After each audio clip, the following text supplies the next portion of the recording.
can't remember what happened, but something went wrong with that video and we had to redo Technical something, yes. And that seems to happen a lot.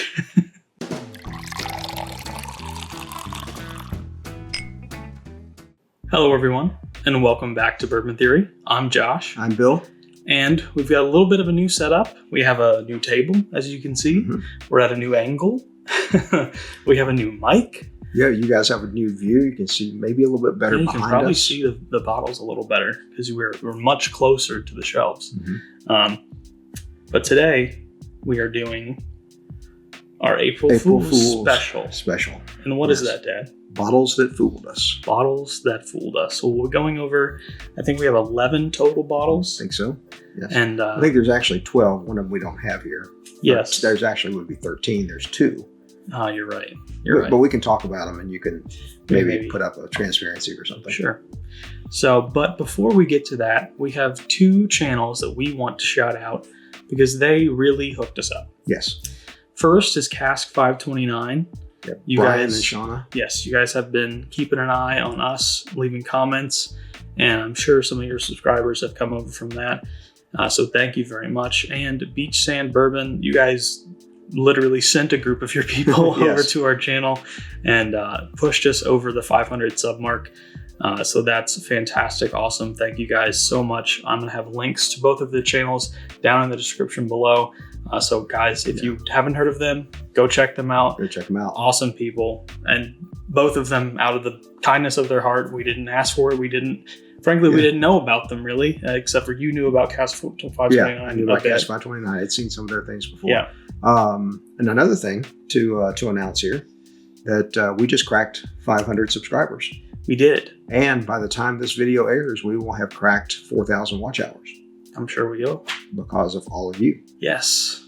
So we because thank of you. all of you. So everyone who has come over, whether at the beginning or here recently, thank you so much. Yes. Thank you for hopping on board. We appreciate it. Tell your friends, tell your neighbors, tell your enemies, tell the world. If you haven't hopped on board, subscribe now. Yes. And we'll stop wasting your time and we'll get into these bottles. Here we go. Would you like to go first, Dad? I will start. And here's one right here. Yep. Noble Oak.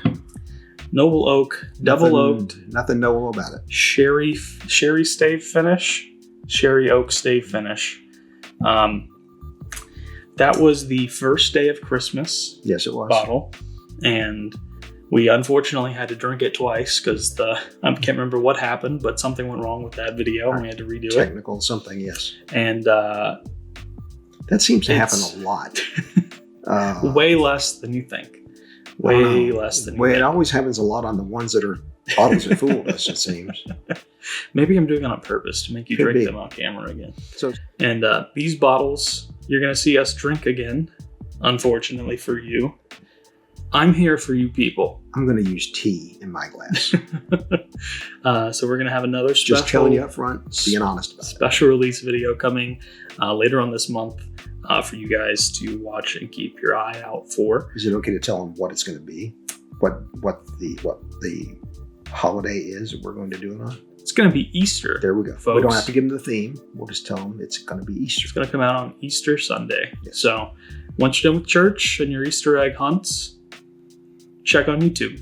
There you go. And find us. All right, Dad, get that trash out of here. Next up is Frank August Small Batch. This one, you liked it a lot more than I did. Yeah, it just wasn't. There was something really off for me. Yeah. I really didn't enjoy it.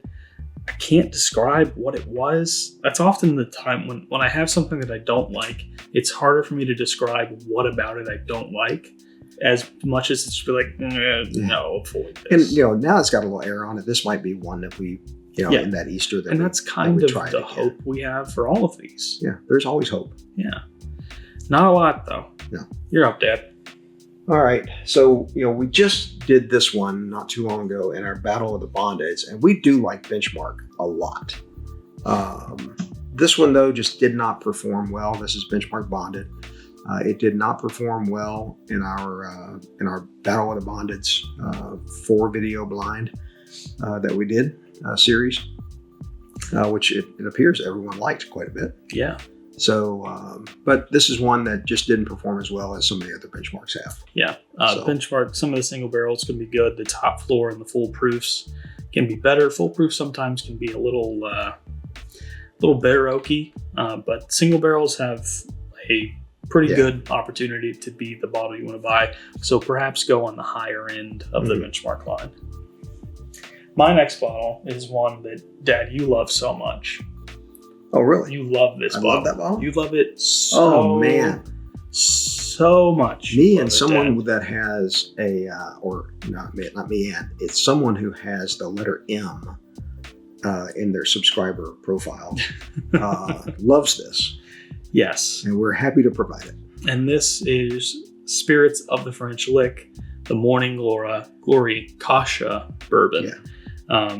This thing tastes like flour chocolate malt, and something's wrong with every one of the little this one's ingredients. A hard pass. Yeah. This one, all of these bottles, if they didn't get an F, they were dang close to it. Right. This one, however, was an F. Yes. So this one, Texas bourbon, not all Texas bourbon is bad. I want to say that. Garrison Brothers. It was a D, in the low Ds. You gave it a D+. I gave it a C-. So, but we reviewed your bottle. It was from like 2016. Yeah, 2018. Something like that. And this one is my bottle from 2023. So we're going to do a little bit of a revisionist history here and then try a different bottle. Yeah. But this one has been open longer and hopefully redeems Garrison Brothers in your eyes, because there are good producers of whiskey like Still Austin in Texas. Yeah, Still Austin for sure. Yes. Alrighty. Next one. And I hate that this is a pick.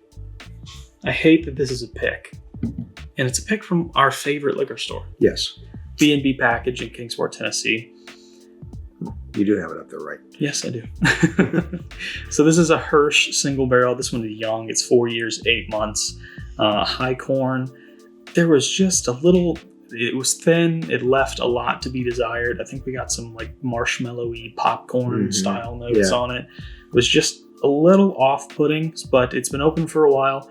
So hopefully that one can, make a comeback. Yeah, these next two for me are, they may be controversial to some people because they are major brands and they are high-end bottles. But again, got fooled. Yeah. So first one is Angel's Envy Cask Strength Bourbon. This is the 2024 release. 2024 release, $275. Just so not worth it. Not worth it. I mean, it's 118.2 proof, a port wine finish. I taste no finish on it. I taste no bourbon notes on it. It's a bland, flat experience. And how they felt like this was a $275. I wouldn't even say this is a $75 bourbon. Nope. Yeah, definitely fooled us. Hard pass on that thing. Next up is one that perhaps I think I'm hoping this one does better in its return, and that is Ragged Branch. So I got a kudzu note on this bourbon. Virginia company here, Virginia Distillery, and a distilling producer. Yes. So yes, they're not sourcing. Yes, and we really wanted to like it.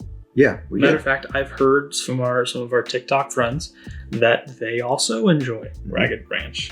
That maybe this perhaps was not the bottle for them, right? But other products in their lineup are. So I'm hoping that with some time and some air in that bottle, it has opened up and perhaps gives us a better profile. Yeah. Now this one is not bad. It's not a bad bourbon. It's the value. It's value. So this is Woodford Double Oak. This is 2025 release. Yes. 90.4 proof. Yeah, 90.4. Just it's way over oaked. Yes. It's got some redeeming qualities to it. it's a 700 milliliter bottle for $199 here. Now, I did have a family member find it for $169 at a Costco in Wisconsin. Still, even at that price, it's just not there. Because once you do that conversion from a 700 to a 750 milliliter, you're still getting in there right at $200 for it. And, you know, with what we paid for it here in the state of North Carolina, you're looking at $2.25 plus on that. So it's just not, it's not there. It's not where it's at. No. Not where it's at. My final bottle over here, Before we get to the ones we don't have the bottles of. yes, is this Redline Toasted.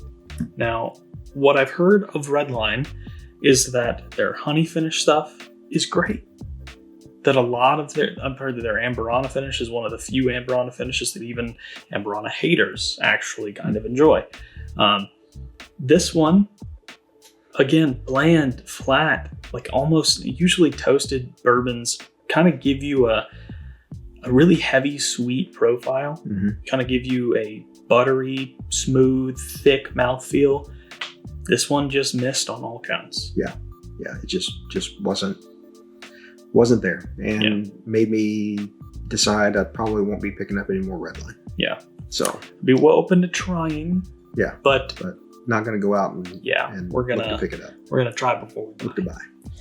Now there are 2 more bottles that we did not have on hand, but are nearby enough that we can get them by the time the next video comes out.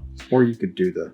And we're gonna do that. Okay. Because right there is Bankers Club 5-year. Yeah. It's sourced Kentucky bourbon. It's dark as all get out. Everything about it, the nose was good. The flavor profile was sucked. Yeah, it was an F. Yeah. It was an F. That was the first F we've given on the channel. And it was early. Yeah, it was very early in it too. It's like a month in. We wanted it to be good. About $27, $29. Yeah, something like incredibly that. cheap. Yeah. So, and we thought, hey, it's a 5-year bourbon. How bad can it be? Well, Turns out, found out pretty bad. Yeah. Okay. So next one is next is Templeton Stout cask finish. Imperial Stout cask finish. Yeah. Just not so bourbony, not so rye. No. And a lot of like a flat stout, like an old warm flat stout is what it tasted like. Just bland. Yeah.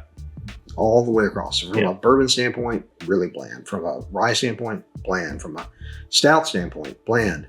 That seems to be the theme of these bottles so far. Yeah, just bland. Yeah. So, unfortunately. Right. But let's get that out of here. Yeah. And that's all we have for you as far as bottles. But remember, stay tuned because more is coming. I just realized it's going to be hard for me to do my normal outro. Here. Yeah. How about this? Like other bourbons, the ones behind us perhaps. There you go. Our videos get better with time. And as always, take care of yourselves.